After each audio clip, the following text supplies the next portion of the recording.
Pause the video and try to solve.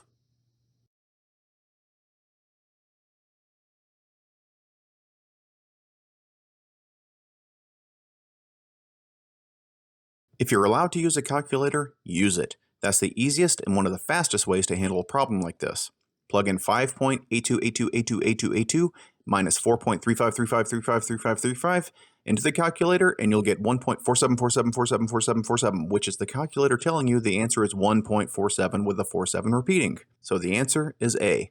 But if a calculator isn't allowed, say on the non-calculator portion of the SAT math exam, you have two options. Option 1, the brute force way taught in most American schools, has you converting both numbers to fractions, subtracting the fractions, then converting the result back to a decimal through long division. Yes, the long division can be cut out if you know the trick where any positive integer less than 9 is that decimal integer repeating, similar for 99 and 999 and so on. But even with this shortcut, this method is very time-consuming and error-prone. And given the ACT and SAT are timed tests, this method is far from ideal. Option 2 is the FIT method that is usually not taught in schools, or at least American schools, and I had trouble finding a good video explaining it beyond this video, which is well-intentioned but far from ideal, so I'll give a quick overview here. For this problem, the FIT method goes like this. Look at 5.82 repeating minus 4.35 repeating. Do the subtraction without worrying about the repeating decimal parts. If the decimal part from the top number is larger than the decimal part of the bottom number, mark the result with the decimals repeating and you're done.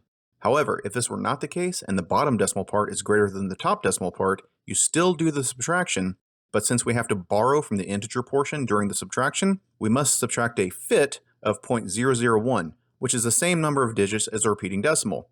Mark the decimal portion as repeating, and we're done. Note, for the FIT method to work, you must have the same number of repeating decimals in each number. So if you have 5.13 repeating and 4.256 repeating, you must first find the least common multiple of 2 and 3, which is 6, and then turn them both into 6-digit repeating decimals. Then you subtract like before, but if you borrow from the integer portion, you subtract a 6-digit FIT, and that's your repeating decimal.